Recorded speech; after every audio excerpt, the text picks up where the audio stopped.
एक घर में एक बुढ़िया और उसकी बहू रहती थी। दोनों ही सारा दिन लड़ती रहती थी। हर छोटी छोटी बात में झगड़ा हो जाता था। कई बार झगड़ा इतना बढ़ जाता कि सास बहू का सारा सामान उठाकर घर से बाहर फेंक देती।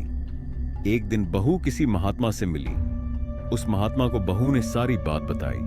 महात्मा बोले, कोई बात नहीं, मेरे पास एक अचूक दवा है। जब भी तेरी सांस तेरे साथ लड़े तब तुम उस दवा को अपने मुंह में रख लेना। इससे तेरी सांस अपने आप चुप हो जाएगी। बहू ने तुरंत ही वो दवा एक शीशी में भर ली। अब बहू ने घर आकर दवा की परीक्षा करना शुरू कर दी।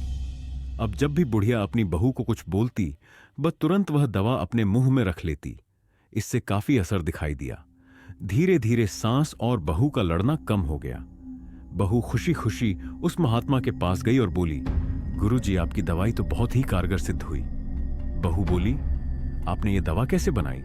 जरा मुझे बता दो, मैं घर में ही बना लूंगी। बार बार आना जाना होता है, बहुत मुश्किल होती है। महात्मा जी बोले, इसमें कुछ नहीं, सिर्फ शुद्ध जल है। तेरी समस्या का हल तो तेरे चुप रहने से हुआ।